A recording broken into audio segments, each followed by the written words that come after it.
Background থেকে শুরু হবে। আমরা দুটো কানাডিতে আরম্ভ করি।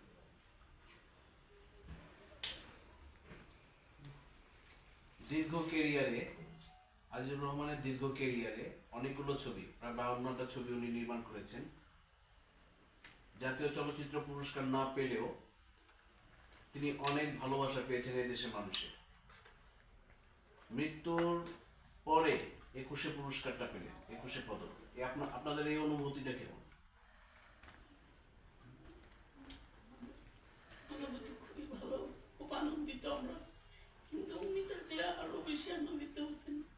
আমি ধন্যবাদ জানাই সরকারকে, আমাদের যে পুরস্কারে পুরস্কৃত করছে। অনেক ভালো ভালো ছবি উনি করেছেন, কিন্তু উনি কোনো জাতীয় পুরস্কার পাননি। এটা আমার ছেলে মেয়েদের অনেক আক্ষেপ ছিল, সে আক্ষেপটা আল্লাহ আমাদেরকে দিয়েছেন এই সরকারের মাধ্যমে। সরকারকে আমরা অনেক অনেক ধন্যবাদ জানাই। বাবা হিসেবে এবং চলচ্চিত্রকার হিসেবে আপনি এটাকে কিভাবে দেখছেন?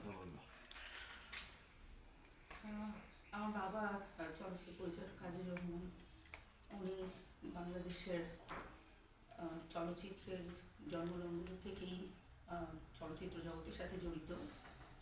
ওনার 53টা ছবি উনি বানিয়েছেন এবং মোস্ট অফ দেম বক্তব্যধর্মী এবং সামাজিক ছবি এই দেশের প্রেক্ষাপটে বানানো।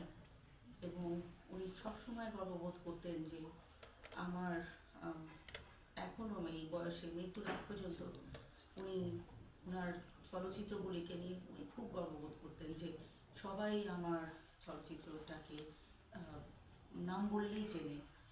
এটাই আমার পাওয়া। আমার দর্শকরা যখন আমার ছবির নামগুলি বলি, তখন আমাকে এক নামে চেনে যে ছুটির ঘন্টা ছবি ডিরেক্টর আপনি, অশিক্ষিত ছবি ডিরেক্টর আপনি। তো এটা আমার বাবার একটা মানে খুব সুন্দর একটা চরিত্রের অধিকারী ছিলেন উনি, যে ওনার কখনো আক্ষেপ ছিল না ওনার কাজে, এবং আমরাও খুবই গর্বিত ওনার কাজে। আমাদের একটা আক্ষেপ ছিল যে উনি কখনোই চলচ্চিত্র নিয়ে কাজ করেছেন, কিন্তু চলচ্চিত্র জগৎ থেকে ওনাকে কোনো জাতীয়ভাবে উনি জাতীয় চলচ্চিত্র পুরস্কার পাননি। অনেক আক্ষেপ ছিল, তো সেই আক্ষেপের অবসান হয়েছে। যদিও ওনার মৃত্যুর পর আমাদের মনের আশাটা পূরণ হয়েছে, এবং এটা আসলেই সম্পূর্ণ হতো না যদি আমাদের এই বাংলাদেশ চলচ্চিত্র জগতের মানুষরা ওনাকে রিকমেন্ডেশন করতেন এবং এবারের সরকার যদি ওনাকে পুরস্কারটা না দিত। সো সব মিলিয়ে আমরা অনেক লাকি এবং গর্বিত যে আমার বাবা 21শে পদক পেয়েছেন। মরণোত্তর পুরস্কারটাকে কিভাবে দেখেন? মোটেই ভালোভাবে দেখি না। মরণোত্তর পুরস্কারটা আসলে বেশি ভালো না, বেশি বেশি সুখকর না। কারণ আমার চোখের সামনে আমার বাবাকে যখন দেখেছি যে একজনের পর একজন ওনার কো আর্টিস্ট বা যারা আর কি বিহাইন্ড দ্য সিন কাজ করে তাদের সেরকম তারা পুরস্কার পায়নি। বা অনেক সময় দেখেছি যে ওনার নাম আমি জানি যে উনি পেতেন, উনি যোগ্য ছিলেন, কিন্তু কখনো ওনাকে লাইফ টাইম অ্যাচিভমেন্টও দেওয়া হয়নি। বাবা জানতেন যে উনি পাওয়ার যোগ্য, তো খুব কষ্ট পেতেন। বুঝি আমরা যে কষ্ট পেতেন, কিন্তু কখনো বলতেন না। তো আমাদেরও এটা আর কি একটা কষ্ট ছিল যে পাপা পেলো না, পাপা মারা যাওয়ার পরে এখন পেলো। তো তারপর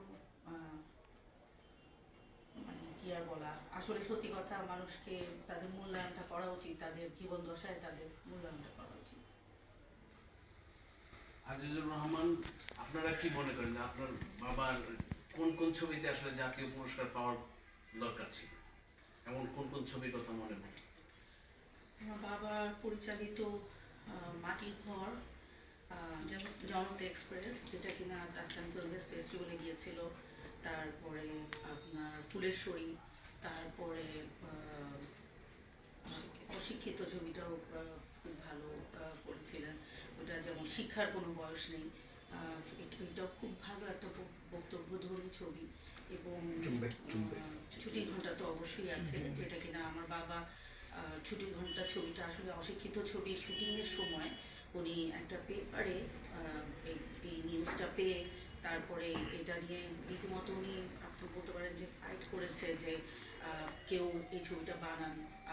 অনেক অনেক কষ্টর পরে এই অ্যাচিভমেন্টটা উনি করতে পেরেছেন ছুটি ঘন্টাটা বানানোর সময়।